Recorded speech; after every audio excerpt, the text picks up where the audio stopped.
Guys అప్పుడే తీసుకొచ్చి bathroom లో పడేసి బకెట్ నిండా వాటర్ కూడా నింపేసింది. స్నానం నుంచి తప్పించుకోవడమే అస్సలు అర్థం కావట్లేదు. ఏదైనా ఐడియాస్ ఉంటే ఇవ్వచ్చు కదా. రోజు నాకు టార్చర్ ఏంటి? మమ్మీ ఆపు, డోంట్ ప్లే విత్ మీ. అబ్బా నాకు వాటర్ అంటే పడదని చెప్తే నీకు అర్థం కావట్లేదా? ఎందుకు అలా వాటర్ వేస్తున్నావు నా పైన? మమ్మీ లాస్ట్ అండ్ ఫైనల్ చెప్తున్నాను, ఇలాగే చేసావంటే నెస్సా స్నానం చేయను. చిన్నగా వేయి మమ్మీ, ఎక్కువ వేడిగా ఉన్నాయి. కొన్ని చల్లిపోయి ఇందులో తప్పించుకోవడానికి దారి కూడా లేకున్నప్పుడే లాక్ చేసేసింది గైస్. చూడండి ఇన్ని కష్టాలు ఎవరికైనా వస్తాయా? నాకు తప్ప.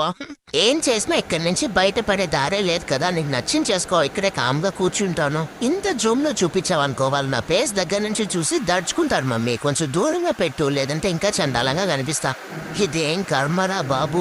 ఒంటి నిండా షాంపూ అప్లై చేసి బాత్రూమ్ లో చల్లగా కూర్చోబెట్టింది. వాటర్ లేకుండా వీడియోస్ తీసుకుంటుంది. ఫస్ట్ స్నానం చేపించు మమ్మీ, వీడియోస్ కావాలంటే ఎన్నైనా తీసుకోవచ్చు. తర్వాత అమ్మయ్యా ఫైనల్లీ అయిపోయింది గైస్. టవల్ చుట్టేసిందంటే మన ప్రాసెస్ మొత్తం ఎందుకు